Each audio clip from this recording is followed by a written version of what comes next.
দাল বাবা জাহাঙ্গীর, দাল বাবা আজম শাহ, আপনারা সবাই আমার ভালোবাসা গ্রহণ করেন। আসসালামু আলাইকুম।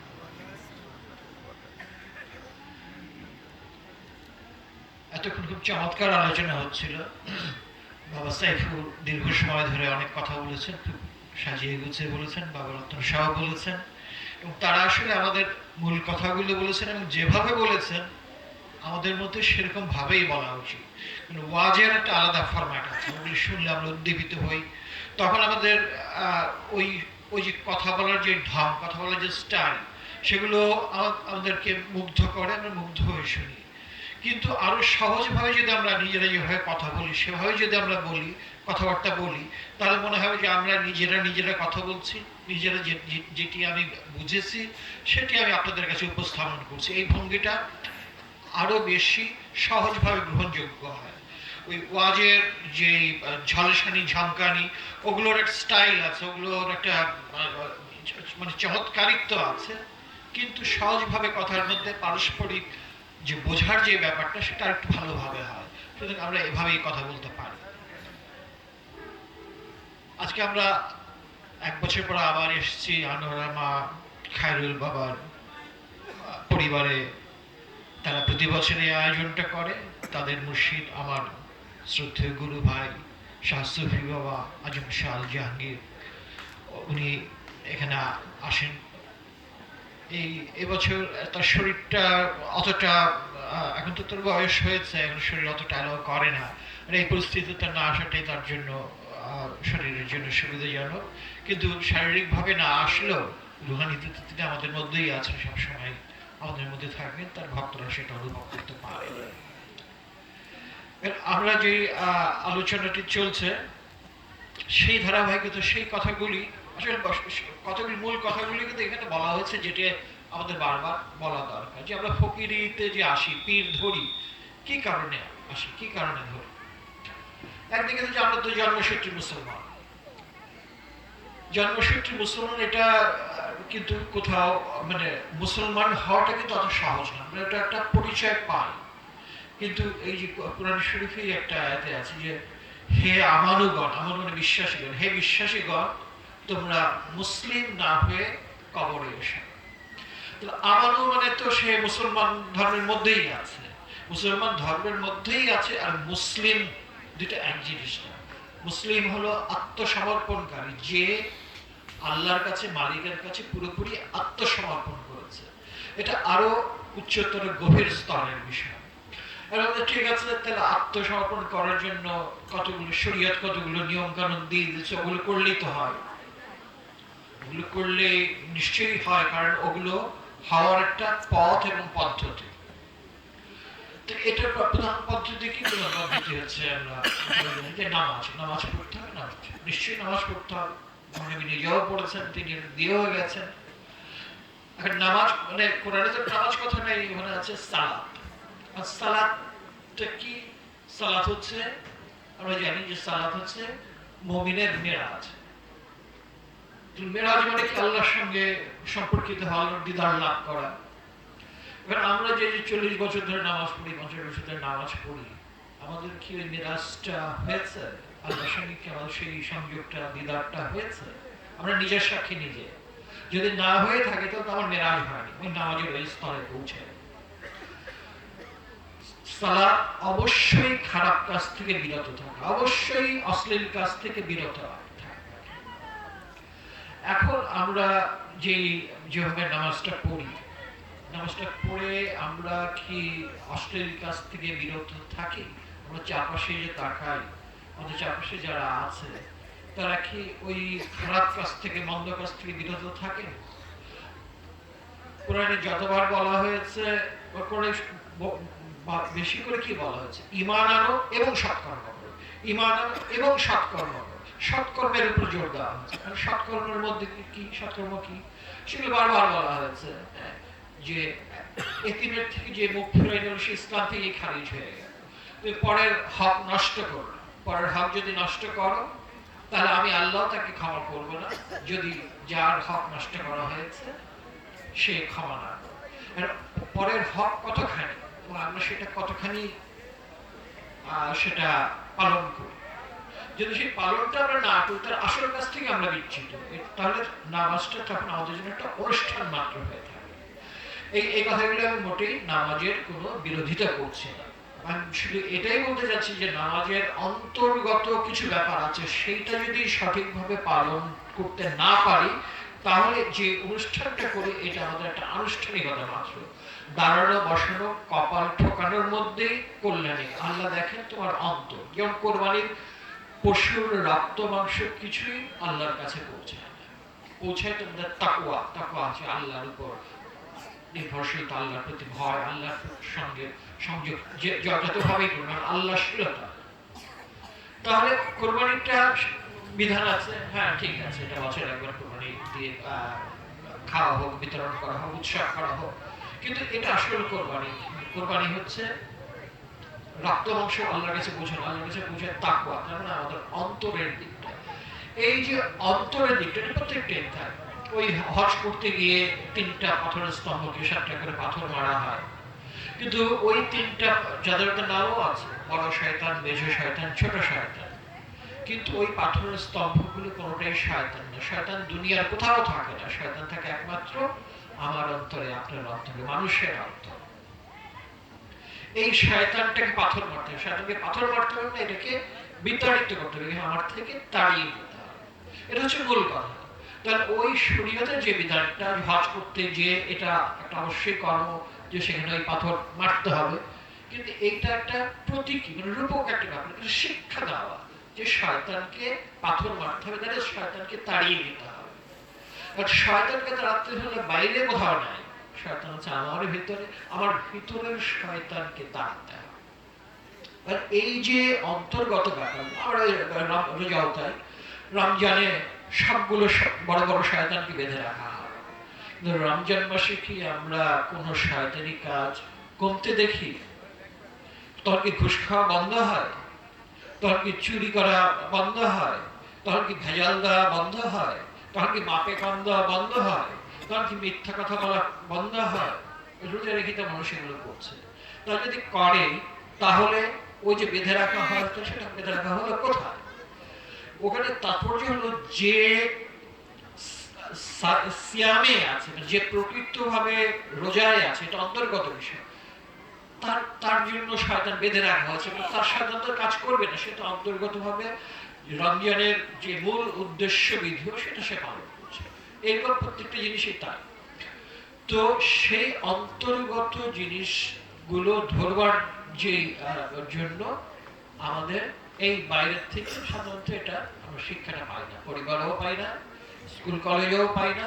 ওগুলোকে হাতে কিছু নীতি আদর্শের কথা বলা হয়, কিন্তু মূল জিনিসটা এই যে ধর্মের যে মূল এই যে যে আচরণগুলো, এগুলো করে আমরা আল্লাহ প্রাপ্তি বলি বা আল্লাহর হুকুম পালন বলি, যাই বলি না কেন, সেই জায়গাটায় মুসলমান হয়ে ওঠা, আত্মসমর্পণ হয়ে ওঠার জন্য নিজেকে সেই জায়গায় নিতে হলে আমাদের এই অন্তরকে পরিষ্কার করা, অন্তরকে পবিত্র করা। আগের রতন বাবাও বলেছে, সাইফুলও বলেছে, নানাভাবেই কথাটা বলেছে যে আমাদের ভেতরকার, তবে ধর্মীয় আচরণ এগুলো হচ্ছে আমাদের ভেতরকার ব্যাপার, এবং আমাদের ভেতরে সেই জিনিসটা প্রচেষ্টা করতে হবে, ভেতর থেকে সবকিছু শুদ্ধিকরণ করতে হবে। এগুলো কেন করতে হবে? হ্যাঁ, তো সাধারণভাবে আমরা বলছি এটা আল্লাহর হুকুম। কেন হুকুমটা পালন করতে হবে? কারণ আল্লাহর হুকুম পালন না করলে আমাদেরকে দোজখে দেওয়া হবে, এবং আল্লাহর হুকুম পালন করলে আমাদেরকে বেহেশতে দেওয়া হবে। এটা হচ্ছে পরবর্তীকালে আমরা এইখানে দেখা যাচ্ছে যে এই যে দোজখের ভয় এবং বেহেশতের লোভ, রাবিয়া বসরি এক হাতে আগুন আর এক হাতে পানি নিয়ে ছুটে বেড়াতে, এই আগুন দিয়ে আমি দোজখ পুড়িয়ে, আর এই আগুন দিয়ে আমি বেহেশত পুড়িয়ে দেব, এবং এই পানি দিয়ে আমি সব দোজখ নিভিয়ে দেব, যাতে মানুষ এই বেহেশতের লোভে আর দোজখের ভয় ইবাদত না করে, যেন হে আল্লাহ আপনাকে ভালোবেসে আপনার জন্য তার ইবাদত করে। এইটাই হচ্ছে ওলিদের শিক্ষা, আদর্শ, যেটার কথা সাইফুল বাবা, রতন বাবা। এই আদর্শটা কেন দরকারি? দরকারি কারণ আল্লাহ পাক আদম সৃষ্টির আগে, মানুষ সৃষ্টির আগে ফেরেশতাদের মধ্যে ঘোষণা দিলেন, আমি পৃথিবীতে মানুষকে তৈরি করব, আমার প্রতিনিধিত্ব করব। ফেরেশতারা তারা নিষেধ করেছিল যে তারা নানা রকম খারাপ কাজ করবে, অরাজকতা করবে, আমরাই তো আপনার জন্য সবকিছু করি, আপনার সমস্ত হুকুম পালন করি। ফেরেশতারা তো একটা রোবট, তারা তো মানে আল্লাহ যা বলে তারা তাই করে। কিন্তু আল্লাহ চান এমন সত্তা যাদের ভিতরে একটা স্বাধীন ইচ্ছা থাকবে, নিজেরা যা খুশি তাই করতে পারবে, কিন্তু নিজের স্বাধীন ইচ্ছাকে আল্লাহর কাছে সমর্পণ করবে, যাতে আল্লাহর ইচ্ছাটাকে তারা বাস্তবায়ন করতে পারে। আল্লাহর ইচ্ছা কারা বাস্তবায়ন করতে পারে? যে খলিফাকে প্রতিনিধি, তার প্রতিনিধির কাজ হচ্ছে কি, তার আল্লাহর যে আদর্শ, আল্লাহর যে গুণ, আল্লাহর যে ইচ্ছা, আল্লাহর যে সমস্ত পরিকল্পনা, সেগুলোকে যে জানবে, বুঝবে, হৃদয়ে ধারণ করবে এবং জগতে প্রতিষ্ঠার জন্য কাজ করে যাবে। এখন আল্লাহর ইচ্ছা কোনটা, আল্লাহর পরিকল্পনা কি, এটা বুঝবার উপায় কি? এটা কি শুধু শাস্ত্রে যা লেখা আছে সেটা? শাস্ত্র আমাদের, সেটা যে কোনো ধর্মগ্রন্থই হোক, পবিত্র কোরআন শরীফ হোক, ওখানে আমাদের কতগুলো মূলনীতি দিয়ে দেওয়া হয় বোঝার জন্য। যেমন কোরআন শরীফে আছে যে চন্দ্র, সূর্য, গ্রহ, তারা, বৃক্ষ সবকিছু সেজদায় রত আছে। সেজদার আর সবকিছু সেজদার রত। চাঁদ সূর্য কি মাথা ঠোকে? গাছ কি সকাল সন্ধ্যায় ওই মাথা ঠোকে সেজদা দেয়? তা দেয় না। এখানে সেজদায় রত আছে, তার মানে হলো আল্লাহর হুকুম পালন করছে তারা, আল্লাহর হুকুমের বাইরে তারা কেউ যায় না। সেজদা আত্মসমর্পণ মানে কি? তার মানে এখানে আল্লাহর যা ইচ্ছা, আল্লাহর যে অভিপ্রায়, আল্লাহর যা নির্দেশ, সেইটা তারা পালন করছে। এখন সমস্ত কিছু পালন করে মানুষ এবং সংসারে জিনের কথা বলা হয়েছে, এদের মধ্যে সীমিত স্বাধীন ইচ্ছা শক্তি দেওয়া হয়েছে। সেই কারণে আমার যা ইচ্ছা আমি তাই করব।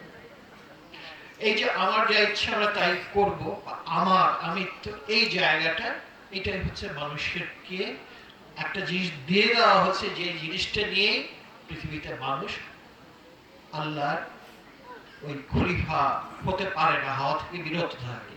যে এটাকে সমর্পণ করতে পারে, আল্লাহর কাছে আবার দিতে পারে, সারেন্ডার করতে পারে, সে আল্লাহর প্রতিনিধি হতে পারে, অর্থাৎ অলিপ্তের পর্যায়ে যেতে পারে, যে মানুষ হিসেবে বিরাজমান, কিন্তু আল্লাহর অভিপ্রায় বোঝে, আল্লাহর নির্দেশনা বোঝে, আল্লাহর চিন্তা মানে চিন্তা, আল্লাহর পরিকল্পনা, আল্লাহর যে জগৎ নিয়ে তার যে বিধান আছে, সেই বিধানটা উপলব্ধি করতে পারে।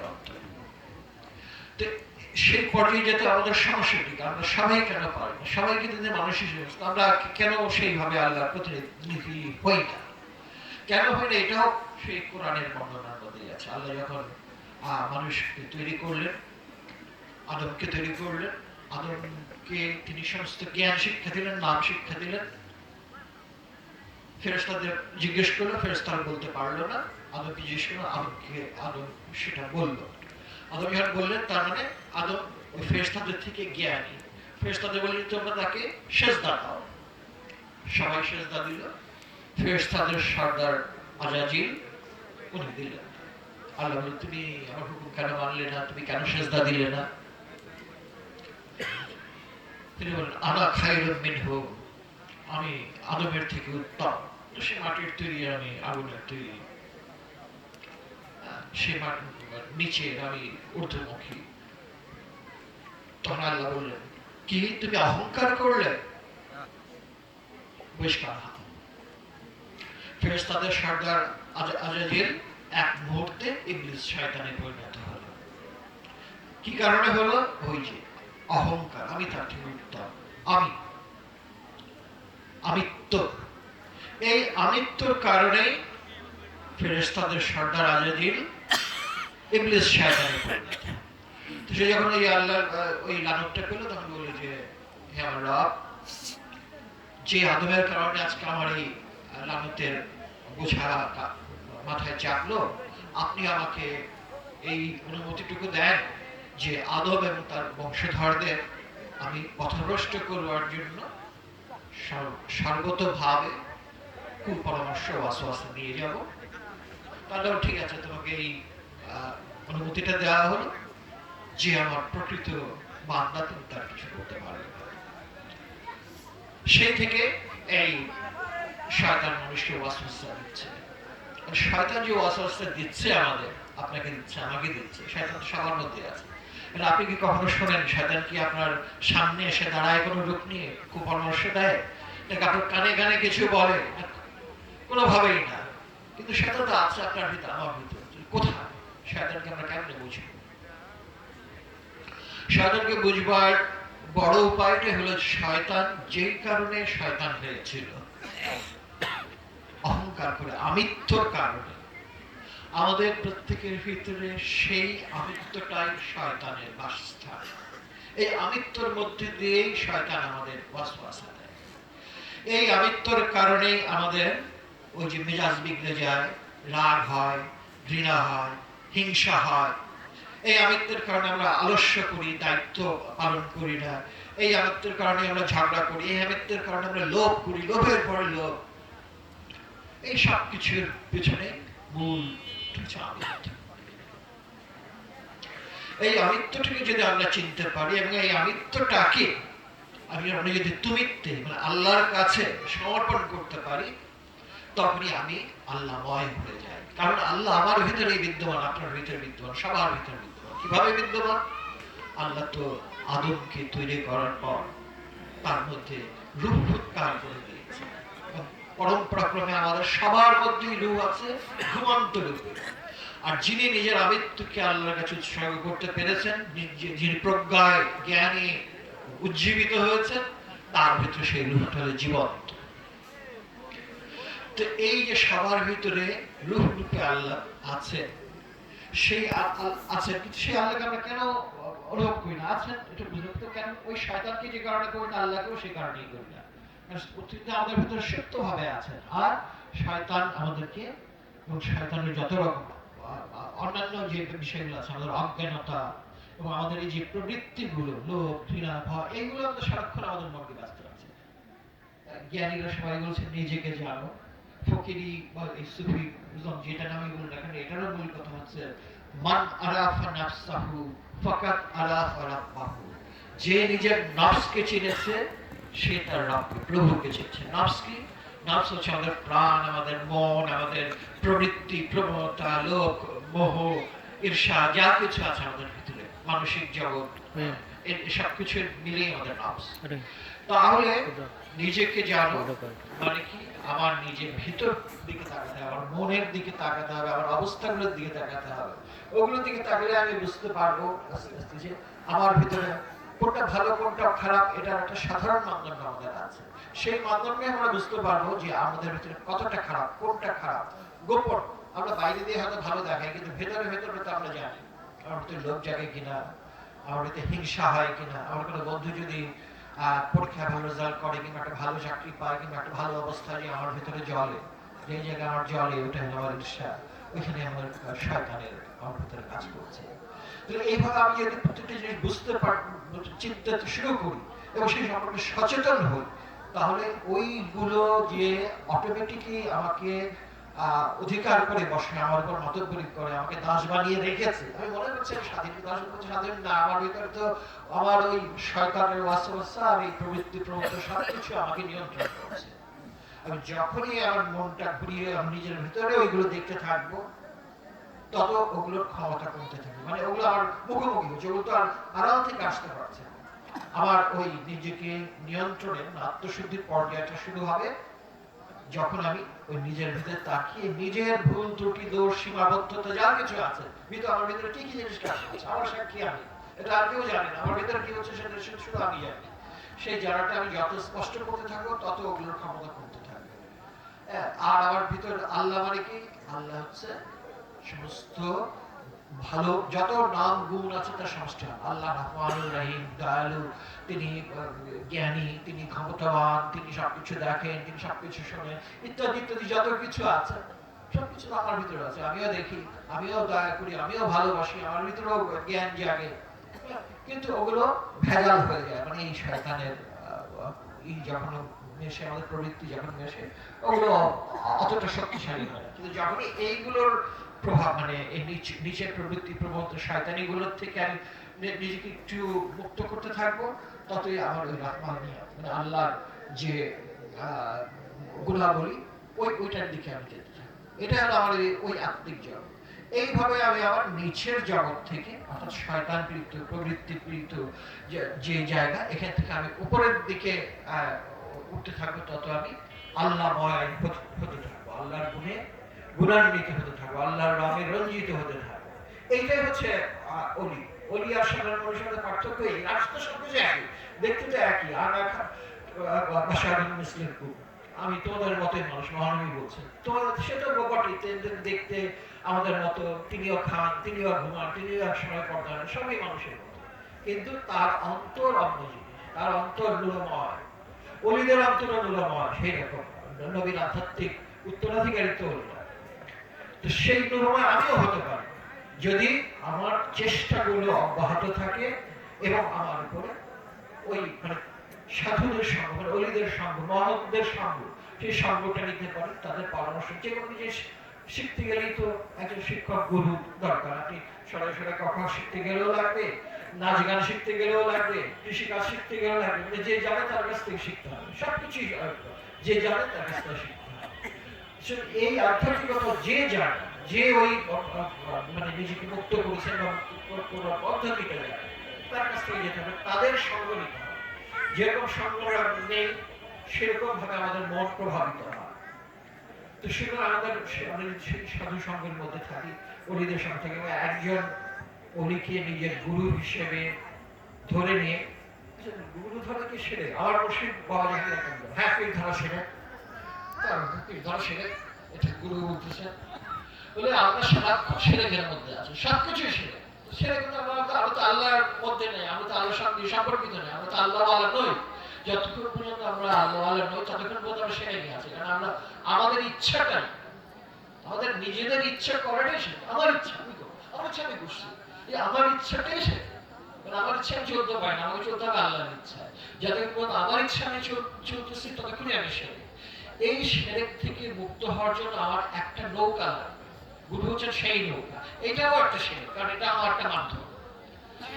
এটা ধরে আমি যখন আমার নিজেকে মুক্ত করে আমি ওই আল্লাহর জগতে লাভভাবে পৌঁছে যাই, সেখানে আর গুরুও নেই, কারণ গুরুর ফাংশনটা শেষ হয়ে গেছে। ক্লাস 5 পাস করে আপনি যখন হাই স্কুলে ভর্তি হন, প্রাইমারি স্কুলে মাস্টার আর আপনার মাস্টার না, স্কুল পাস হয়ে আপনি যখন কলেজে পড়েন, তখন স্কুলের মাস্টার আর আপনার মাস্টার না, কিন্তু এই মাস্টারটা আপনি সবসময় সম্মান করবেন। ঠিক তেমনি গুরু, আপনি যখন এই জায়গাটা পার হয়ে মুক্ত হয়ে গেলেন, নিজের আমিত্ব জায়গা থেকে মুক্ত হয়ে গেলেন, আপনি আল্লাহ হয়ে গেলেন, সেখানে তখন আর গুরুর কোনো ফাংশন নেই। গুরু আর আপনি তখন আধ্যাত্মিক অর্থে একই। ওইখানে উঠে গেলে বন্ধু, যে কেন বন্ধু হয়, নবী আল্লাহ কেন বন্ধু, নবীর আত্মিক যেই জায়গায় ওটা হচ্ছে ওই ওই পর্যায়ে, সেই কারণে বন্ধু হতে পারে। এটাই হলো দৃষ্টান্ত, যে তো অলি মানেই হলো আল্লাহর বন্ধু। তাহলে তার কেমনি বন্ধু হয়, কারণ ওই তারা এই জায়গা থেকে উত্তীর্ণ হয়ে যায়। তো আমরা সেই উত্তীর্ণ হওয়ার দিকে, প্রকৃত মুসলমান হওয়ার দিকে, আত্মসমর্পণকারী হওয়ার দিকে এগিয়ে যেতে পারি। এই এগিয়ে গেলে জাগতিক অর্থে 1 নম্বর হলো আমি মনে শান্তি পাবো। পৃথিবীর কোটি কোটি মানুষ সবার চাওয়া পাওয়া ভিন্ন, কিন্তু একটা জিনিস সবাই চায়, সেটা হলো শান্তি। আর শান্তি কিন্তু কোনো কিছুর উপর নির্ভর করে না। আপনার ব্যাংকে 1 কোটি টাকা আছে, এটা আপনার শান্তির কোনো গ্যারান্টি না, বড় আপনার আরো 10টা অশান্তির পাবেন, কারণ এটা নিয়ে আপনার টেনশন থাকবে, আপনার ডিপ্রেশন হবে, আপনার ঘুম হবে না, অনেক রকম। কিন্তু অন্তরের যে শান্তি, এইটা আপনার এটা পেতে হলে আপনার নিজের যেই জায়গায় শান্তিটা আছে, সে শান্তি আমরা সবাই কম বেশি একটু পাই, কিন্তু ওইটা যে স্থায়ী শান্তি করতে হলে আপনার ওই অন্তরকে পরিশুদ্ধ করতে হবে।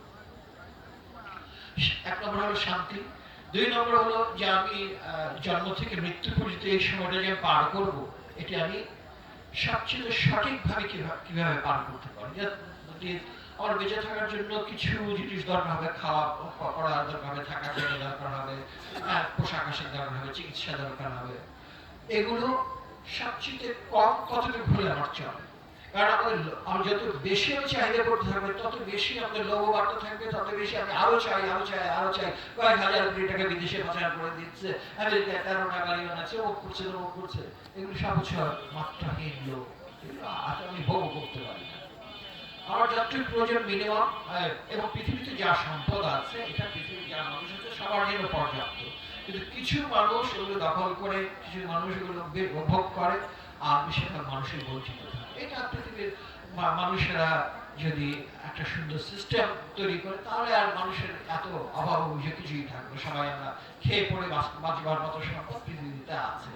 আল্লাহ সেই ব্যবস্থাটা দিয়েছেন, তিনি সমস্ত জীবের, হ্যাঁ, এবং যারা তাকে মানে, যারা তাকে মানে না, যারা ভালো, যারা মন্দ, একেবারে নির্বিবাদে সবার আহারের ব্যবস্থা করেছেন, সবার জন্যই তিনি বরাদ্দ করেছেন। সুতরাং আমরা সেই শান্তি পাওয়ার জন্য, আমরা সঠিক কাজটা করবার জন্য, আমরা কোনটা ভুল কোনটা ঠিক এটা চিনবার জন্য, আমরা যদি এই প্রথমে নিজের ভিতরটা জানতে পারি, আমরা অন্যকে বুঝতে পারবো। আমাদের ভিতরে এত মানুষের এত দ্বন্দ্ব করে, কারণ আমরা তো অন্যকে আসলে নিজের মতো ভালোবাসি। আমরা অনেক ভালোবাসি, কিন্তু আমাদের ভালোবাসা বেশিরভাগই স্বার্থের কারণে আমরা অন্যের সঙ্গে সঙ্গ দিই, অন্যকে ভালোবাসি বলি। সব আপনি যত বিচার করেন, হ্যাঁ, আমি একটা মেয়েকে ভালোবাসি মানে মেয়েটাকে ভোগ করতেছে, আমি আমার সন্তানকে ভালোবাসি মানে সেই সন্তান আমার ভবিষ্যতের আশ্রয়, এরকম ভাবে স্বামী দেখানো সম্ভব। কিন্তু আমি আমাকে যত মেয়ে ভালোবাসি, তেমনি ভাবে সকল কিছুকে ভালোবাসি। এটার মধ্যে একটু অতিরঞ্জন মনে হতে পারে, কারণ পৃথিবীতে আল্লাহ পাক এমন একটা ব্যবস্থা করেছেন, জগতে বেঁচে থাকতে হলে খাবার দরকার হয়, এবং খাবার এক জীব এক জীবকে খায়, অথবা শাকসবজি খায়। কিন্তু এটার একটা মিনিমাম লেভেল আছে, যে আপনি বেঁচে থাকার জন্য যতটুকু প্রয়োজন ততখানি কতটা খাবেন। আর অপরিমিত ভাবে, পৃথিবীতে অনেক প্রাণী কিন্তু নাই, পাখি নাই, কিছু নাই, মানুষ খেয়ে খেয়ে শেষ করে ফেলেছে। কিন্তু যদি বিবেচনা করে খেত, যতটুকু প্রয়োজন ততটুকু খেত, আর কোনো প্রাণী কিন্তু এভাবে সঞ্চয় করে বা করে। একটা বাঘ যদি একটা হরিণকে শিকার করে, তার যতটুকু প্রয়োজন ততটুকুই খাবে, তারপর হয়তো কিছু অংশ শিয়াল খাবে, কিছু অংশ হায়না খাবে, কিছু অংশ পাখি খাবে, কিছু অংশ পচবে, এরকম ভাবে নানা প্রাণী নানা ভাবে। এবং একটা মানে পেট ভরা অবস্থা, সে আরেকটা প্রাণীকে হত্যা করতে যাবে। কিন্তু মানুষ কি করে? খায়, সঞ্চয় করে, ফ্রিজে ভরে, তার মানে 10টা পশু কিনে জমা করে, ইত্যাদি ইত্যাদি ইত্যাদি। এগুলো হচ্ছে আল্লাহর যে ইচ্ছা, আল্লাহ জগৎকে যে প্যাটার্নে দিয়েছে সবার জন্য ব্যবস্থা করেছে, কিন্তু আমরা আমাদের লোভের জন্য আল্লাহ সেই ইচ্ছার বিরুদ্ধে যাই। সুতরাং এই যে আমার মুর্শিদ বাবা জাহাঙ্গীর মারফতের গোপন কথা নামে একটি বই, তার প্রথম বই যেটা, এর মধ্যে যে কোরআনে ব্যক্তিগত সম্পত্তির ইসলামে কোনো সুযোগ নাই। আমি যে জমা করে রাখবো, কোনো জমা করারই কোনো সুযোগ নেই। যারা ওই গুণে বেছে জমা করে রাখে তাদের জন্য হুতামা, হ্যাঁ, হুতামা মানে ওই দোজখের আগুন। এই কিন্তু আমরা তো আর জমাই, ব্যাংকে জমাই, গোলায় জমাই, নানাভাবে জমাই, ইত্যাদি ইত্যাদি। এইসব থেকে আমরা যদি নিজেকে বের করে আনতে পারি, তার 1 নম্বর হলো জাগতিক অর্থে আমি মনে শান্তি পাবো, 2 হচ্ছে কোনটা ঠিক কোনটা ভুল এটা বুঝতে পারবো, 3 হচ্ছে এই অন্য সব মানুষের জীবের সঙ্গে আমার যে সম্পর্ক, শুধু মানুষ না, আমার তো সমস্ত প্রকৃতির সাথে আমার একটা সম্পর্ক আছে, এবং সেই সম্পর্কটা আমি ওই বেহিসাবি করলে, আল্লাহর হিসেবে বাইরে গেলেই জগৎ শাস্তি দেয়। এই যে এখন এত গরম পড়ে, এত শীত পড়ে, গ্রিন হাউস এফেক্ট, ওজোন স্তরে ফুটা হয়ে গেছে, এত কিছু কারণ হলো মানুষ নির্বিচারে গাছ কেটেছে, প্রকৃতিকে ধ্বংস করেছে, অন্যদিকে নানা রকম কৃত্রিম জিনিসপত্র তৈরি করে, পেট্রোল, রেফ্রিজারেটর, গাড়ি ইত্যাদি দিয়ে, কার্বন দিয়ে প্রকৃতির ভারসাম্য নষ্ট করেছে। তো এটা হচ্ছে আল্লাহর নিয়মের বাইরে মানুষ যেগুলো করেছে, এবং এইগুলোকে আমাদের আরো কমিয়ে কিভাবে আমরা শান্তিপূর্ণ জীবন যাপন করতে পারি পৃথিবীতে, এবং আল্লাহর প্রতিনিধি হিসেবে এই সকল জীবের প্রতি, সকল প্রকৃতির প্রতি, সকল প্রাণের প্রতি, পৃথিবীর কোনো কিছুই আল্লাহ অপরাধ সৃষ্টি। আপনি যে শীতে ধরেন মশা আছে, আমরা বলে দিই মশা তো কোনো কাজেই লাগে না, এমনকি এই মশাও একটা জায়গায় যখন ডিম পারে, ওই ডিমটা মাছ খাবে, মানে একেবারেই অকারণ না, আমরা দেখলে আমরা খুঁজে পাবো যে কোনো না কোনো এর ফজিলত আছে। তো সেটা পৃথিবীর এই যে ভারসাম্য, সমস্ত জীব, সমস্ত প্রাণী, সমস্ত কিছু নিয়ে আমরা যদি ওই আল্লাহর অভিপ্রায়টা বুঝে যায়, তাহলে আমরা পৃথিবীতে আল্লাহর খেলাফতটা কায়েম করতে পারবো। কারণ রাজনৈতিক খেলাফত একটা ব্যাপার আছে, ওটা একটা চ্যাপ্টার, ওটা আমাদের বিষয় না, আমরা ওটার মধ্যে না যাই। আমরা আধ্যাত্মিক খেলাফতটার কথাই চিন্তা করি, মানুষ যেন দুনিয়াতে আল্লাহময় হয়ে ওঠে। আল্লাহকে আমরা আমাদের চোখে হয়তো দেখতে পাবো না, কিন্তু আল্লাহ তো বলছেন ওয়াল আউয়ালু ওয়াল আখিরু ওয়াল জাহিরু ওয়াল বাতিন, তিনি প্রথম, তিনি শেষ, তিনি প্রকাশ্য, তিনি গোপন। প্রকাশ্য কথাটা আছে, তাহলে আল্লাহকে প্রকাশ্য মানে আমি চোখে দেখবো, কেমনে দেখবো? যিনি আল্লাহর গুণ সম্পন্ন, আল্লাহ ওয়ালা, তার মধ্যে দিয়ে আমরা আল্লাহকে দেখবো, কারণ তার মধ্যে দিয়ে আল্লাহ তো দুনিয়াতে প্রকাশিত হবে। এটা একটা সত্য। সুতরাং আমরা সবাই আত্মসমর্পণকারী হই, সালাত কায়েম করি। সালাত কায়েম করা মানে হচ্ছে আল্লাহর সঙ্গে সংযুক্ত হওয়া। সালাতুল মিরাজুল মুমিনিন, আমরা যেন সেই মিরাজ সম্পন্ন করি, আল্লাহর সঙ্গে আমাদের দিদার হয়। আল্লাহর সঙ্গে দিদার হতে হলে আল্লাহর ব্যাপারটা আমাদের বুঝতে হবে। আমাদের ভেতরে যে আল্লাহ আছেন রব রূপে আমাদের ভেতরে, তার সঙ্গে আমরা যদি আমাদের নফসকে রুহের সঙ্গে যদি মেশাতে পারি, ওটাই খারাপ হয়ে যায়। যেমন আমার খারাপ গুণকে আমি যদি ভালো গুণের মধ্যে দিয়ে দিতে পারি, অর্থাৎ ভালো গুণকে আমার খারাপ গুণ মধ্যে এনে খারাপ গুলোকে একেবারে নিশ্চিন্ত যদি নাও করতে পারি, অন্তত নিয়ন্ত্রণে রাখতে পারি, তাহলে আমরা এই জীবনে মানুষ হিসেবে সার্থক অবস্থায় হতে পারবো। হচ্ছে মানুষ হওয়া। মানুষ আশা প্রাণী যা জন্মায় তাই থাকে, কিন্তু মানুষ যেভাবে জন্মায় তাকে মানুষ মানব হয়ে উঠতে হয়, মানবিক গুণাবলী অর্জন করতে হয়। আমরা সবাই সেই দিকে ক্রমে এগিয়ে যাই। আমরা সবাই কোনো কামেল মুর্শিদের সাহচর্য লাভ করি, সঠিক পথ নির্দেশ লাভ করি। মহান মালিক আমাদের সেই তাওফিক। তাবারাক আসমু রাব্বুকা যুল জালাল ওয়াল ইকরাম বিহাক্কি লা ইলাহা ইল্লাল্লাহ মুহাম্মাদুর রাসূলুল্লাহ সাল্লাল্লাহু আলাইহি ওয়াসাল্লাম। ইয়া রাব্বানা